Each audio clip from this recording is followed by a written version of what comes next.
Hello, YouTubers, friends, compatriots, bootlickers, shills, desolate serfs, peasants, vassals, homeowners, middle class, demographic groups, consumers. I'm a useful idiot. Welcome.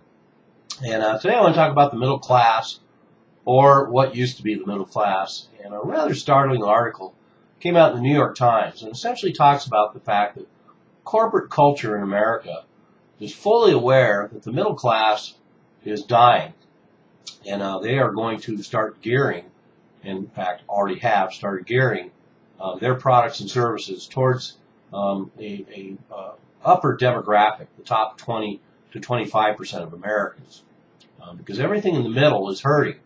And the other interesting part of this, the other interesting component, is the fact that all the goods and services for the lower working classes and the poor, of course, are thriving now as well. And why shouldn't there be? There's a lot more of them. In fact, officially we have 46 million people living in poverty in the United States now, 15% of the population.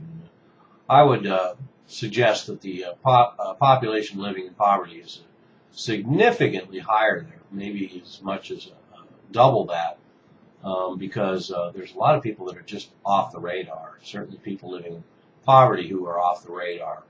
So anyway, let's get to this article. Essentially, to summarize, business trends are for classic middle class stores, restaurants, businesses, and services to show further deterioration, while more upscale businesses, stores, and restaurants are thriving and replacing them. And Olive Garden and Red Lobster, Sears, and JCPenney's are all struggling now, and even stores that cater traditionally to the lower middle class are taking hits as well. McDonald's profits are taking hits. We've seen the demise of Kmart, and we're even seeing that Walmart is now taking some hits as well in their profit margins. So corporate America has figured this out. This article spells that out, what the mood is amongst the large retail corporations and banks and such. And, they're gearing everything towards the high end. And we've already seen this development as far as banks marketing a lot more services for the wealthy, very wealthy.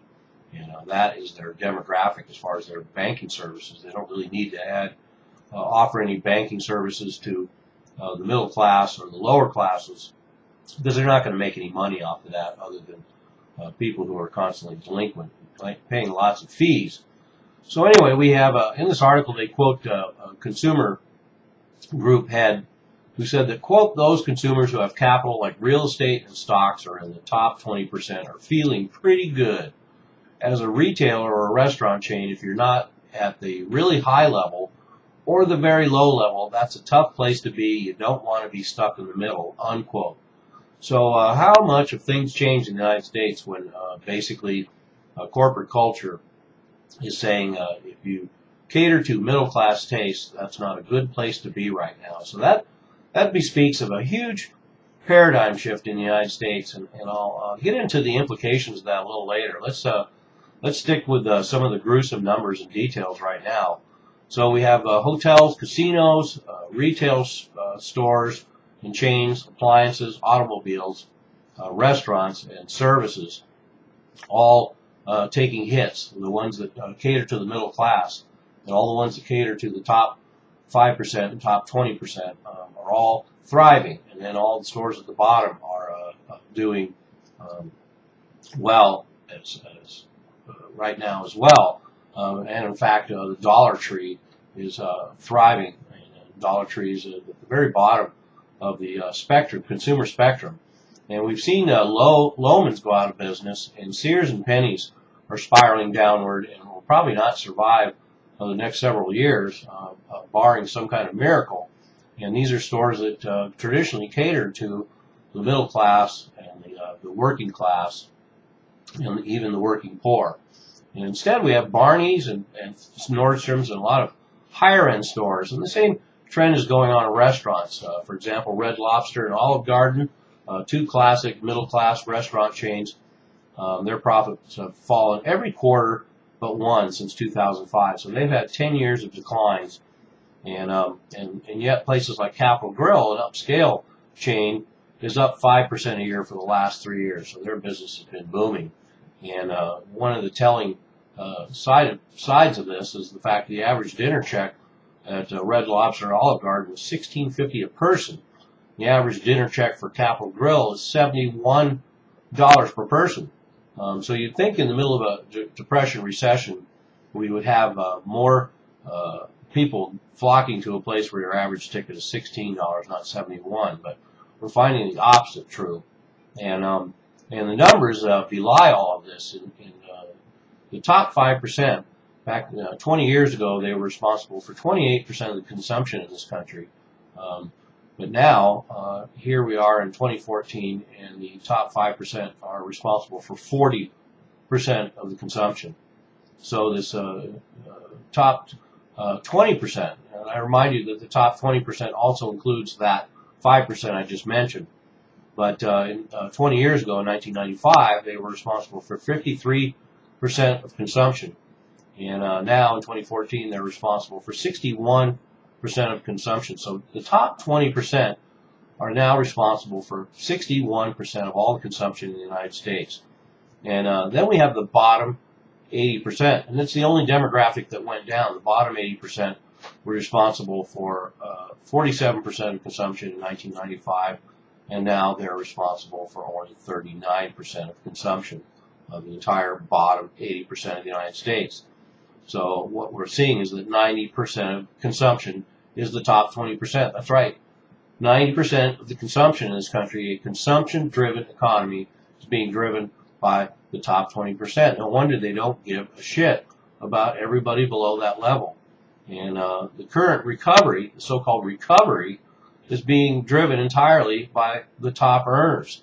And the top earners, of course, are the ones who benefit from asset reflation and the Federal Reserve jacking up the stock market. So, and in fact, household debt, after a little deleveraging after the banking collapse of 2008, is up 22% over the last 3 years. So a lot of borrowing, and since 60% of or 90% of consumption is the top 20%, and they are benefiting from the Federal Reserve policies, zero interest rates, and they are borrowing heavily against their assets to consume even more.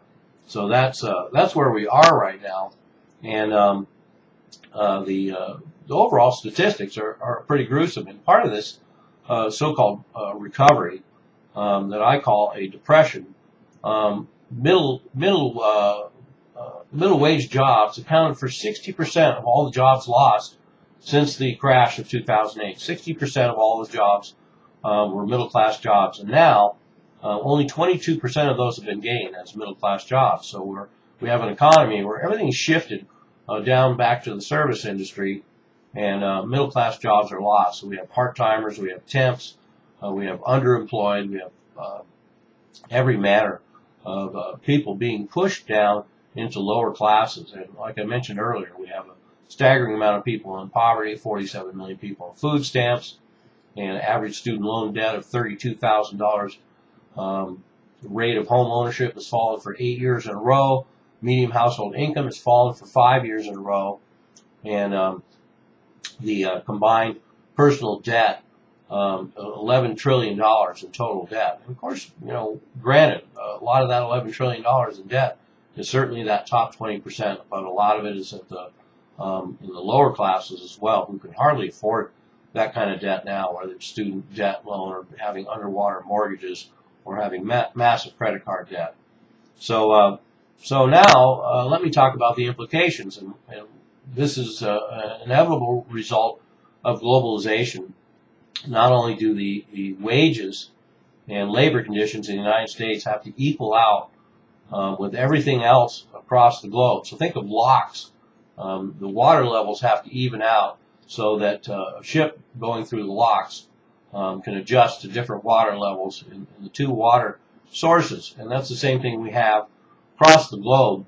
Everything has to even out. So wages in the East, and then we're seeing this, all the cheap labor markets like in China, their wages are going up. And in the United States, the wages are going down. And at some point down the line with this trajectory, obviously the wages have to even out. And part of that requires that in the United States the middle class is dismantled, at least as we know it.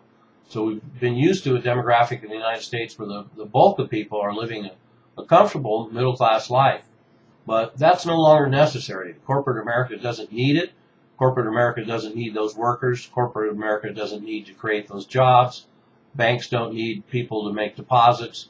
The necessity of sharing the wealth and having a thriving middle class is no longer necessary for their needs in the United States. So what we're having and what we're seeing in real time is a whole sectors of American society pushed down into poverty, whole sectors of the middle class in American society pushed down into the poor working class and the very low working middle class. And then the middle class will be divided, and other members of the middle class will be pushed up, and they'll be part of that top 20%, that top 25%.